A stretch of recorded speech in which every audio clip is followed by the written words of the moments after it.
portant toujours en ce corps la mort de Jésus, afin que la vie de Jésus soit aussi manifestée dans notre corps.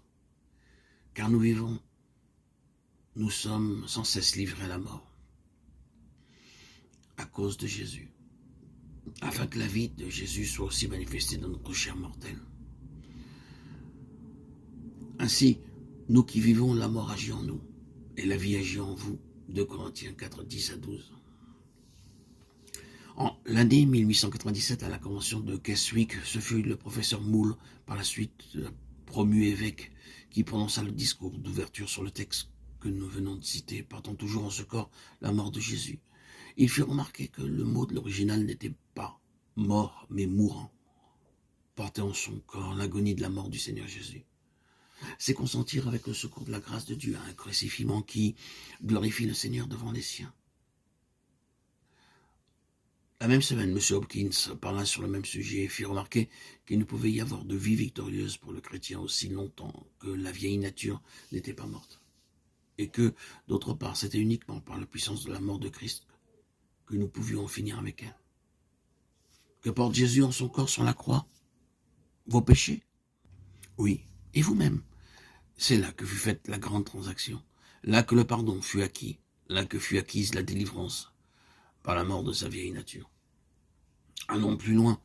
La mort de Jésus doit agir continuellement en nos vies pour que nous soyons constamment délivrés de la vieille nature soumise au péché et sous la domination de Satan. Vous n'avez pas à lutter, à combattre la vieille nature, vous n'avez pas à essayer de l'apprivoiser ou de la conquérir ou de l'ignorer.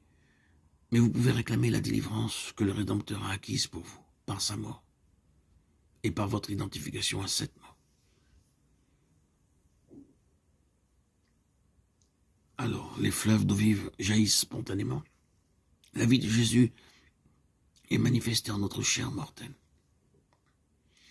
Le Saint-Esprit enseigne de façon merveilleuse les richesses, les profondeurs de cette vie vécue avec Christ en sa mort, avec le Christ mourant pour nous. Je citerai l'exemple de Jacob Bohème qui écrivait en 1622 les lignes suivantes. Je n'ai jamais désiré connaître quoi que ce soit du divin mystère, encore moins de découvrir le chemin pour y arriver. Telle est la condition des pauvres laïcs en leur simplicité.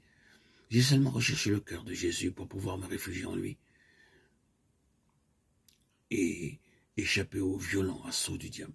J'ai aussi ardemment supplié le Seigneur pour qu'il dédaignât m'accorder son Saint-Esprit et sa grâce, qu'il lui plût de me bénir, de me conduire en lui. Et je me suis entièrement donné à lui, bien résolu à ne plus vivre selon ma volonté, mais selon sa volonté à lui.